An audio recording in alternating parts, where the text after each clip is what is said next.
It was a different kind of Passover meal, to say the least.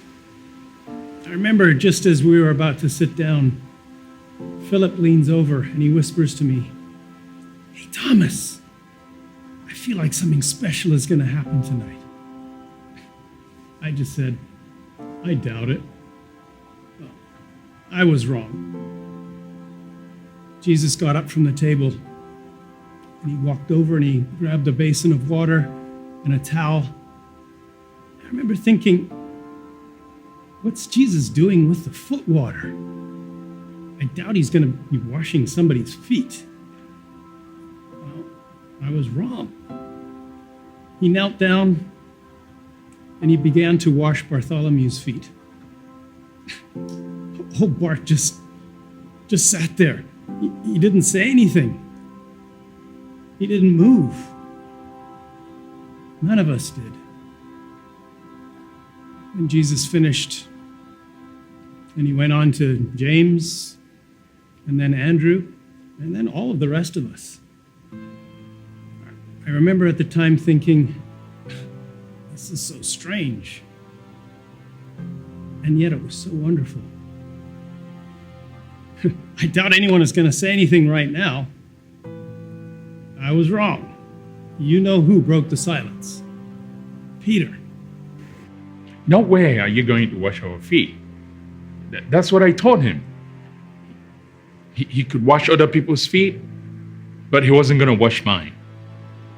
So I looked at him and I said, "Jesus, you're not going to wash my feet. I mean, you are the king." And then he looked at me and he said, "Well then, you can't have anything to do with me."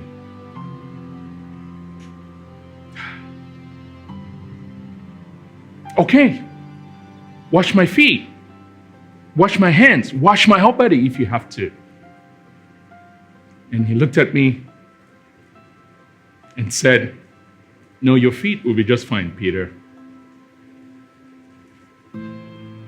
In the midst of washing our feet, he teaches us servanthood. Then Jesus took some bread and some wine, and he blessed it. He said it was a new covenant with his blood. And then he said, "Tonight, all of you are going to lose faith in me."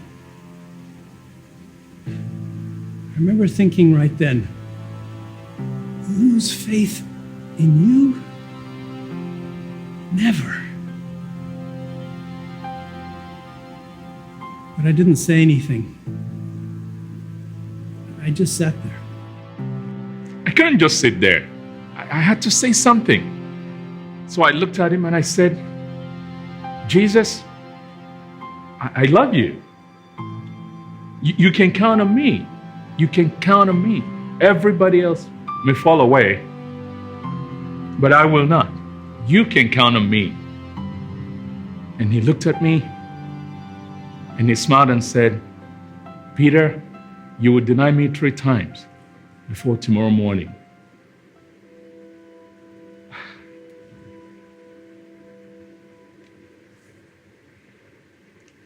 Next thing I knew, we were wrapping things up and heading to the garden to pray.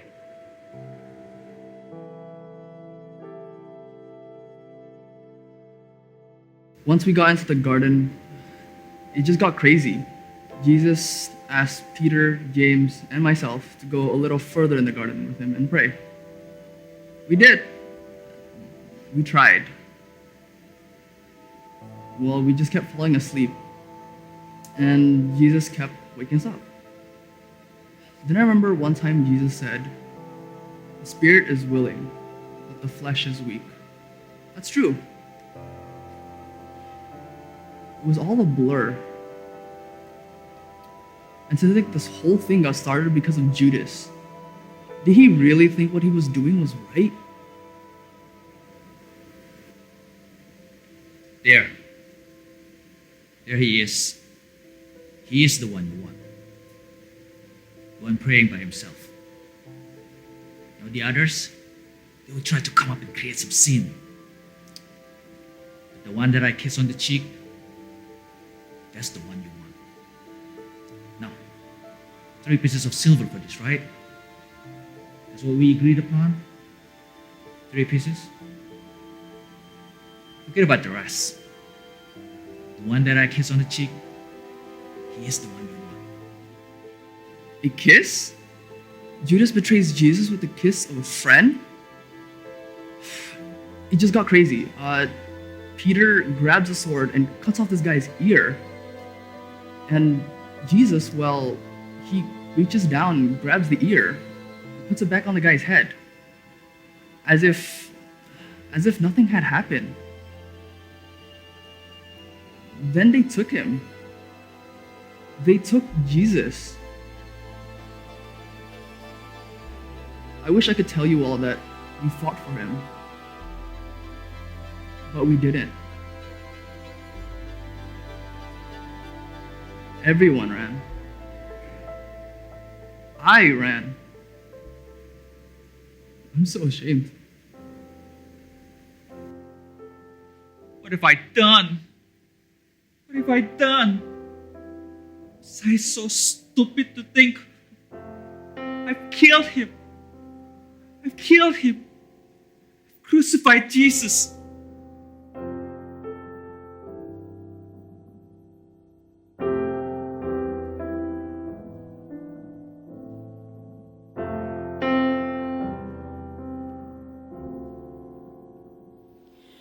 Were you there when they crucified my Lord? Were you there when they crucified my Lord?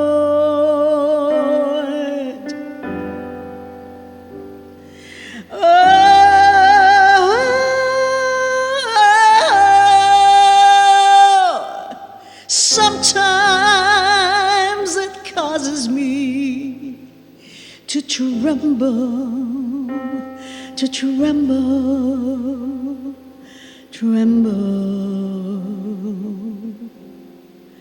Were you there when they crucified my Lord? Were you there when they nailed him to the tree? Were you there when they nailed him to the tree?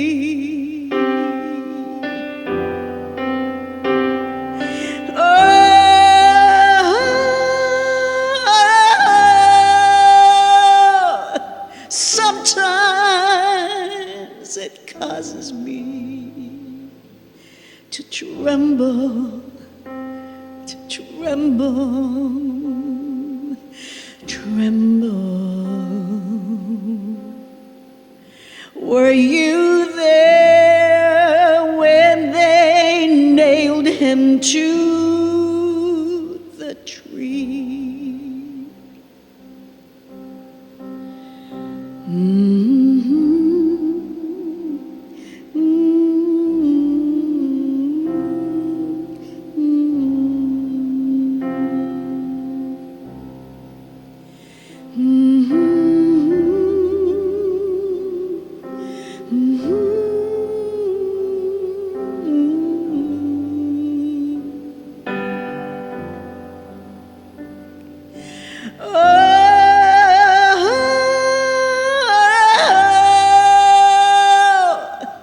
Sometimes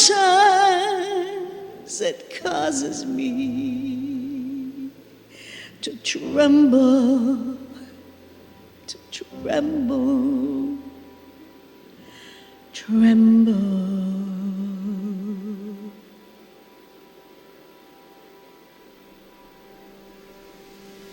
I crucified Jesus. That's what the crowd wanted, and that's what the crowd got. Personally, I don't think he did anything to deserve that. But I was just a soldier, doing my job. When the governor passed his sentence, that's when I went to work. I loved that job. I felt I was administering justice every time I nailed someone to a tree. But that man didn't deserve that. Makes no sense. There I was, rotting in a jail cell for stealing, murdering, you name it. I've done it. I knew the next time I stepped out of this jail cell, that was it. So the guards, they came, got me, and put me next to this guy who's been beaten to a pulp. And Governor Pilate started asking the crowd, "Which one of these men do you want to set free?" I mean, it was obvious. The crowd is going to say, "Let Jesus go." And then I was going to tell them where they could go. Barabbas. Barabbas. I mean, they were chanting my name over and over again. The guards, they shoved me into the crowd. And they took this Jesus off to Golgotha. I mean, 1 minute I was a man marked for death. And the next minute I was a free man. Made no sense. So I followed him all the way to Golgotha. I was stationed at Golgotha that day. We had just raised the second criminal when they brought him to me. I'll never forget the way he looked. He'd been beaten, spat on, whipped, unrecognizable as a man. Hideous. What was left of his clothes was stripped off him, and he was thrown down on the cross. Then I went to work. Generally, when you crucify someone, the first hand is the hardest. The criminal wants to get away, so he fights you. So I'd have 2 soldiers hold him down. But this man, he didn't put up a fight. I just thought he was exhausted. As an executioner, I've been called all names in the book. I've had men yell at me, plead with me, but I wasn't prepared for that. He looked at us, he looked at me, and he said, "Father, forgive them, for they know not what they do." He forgave me. Forgive them. He said, "Forgive them"? Who is he? Forgive?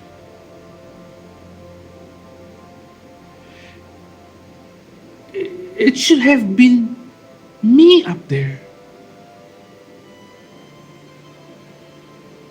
I was the one who was supposed to be on the cross. On that cross. He took my place.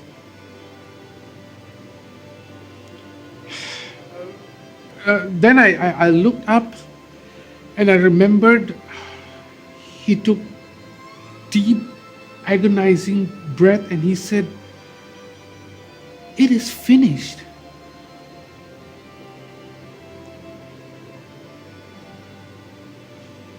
And then he died. Surely, this man is the Son of God.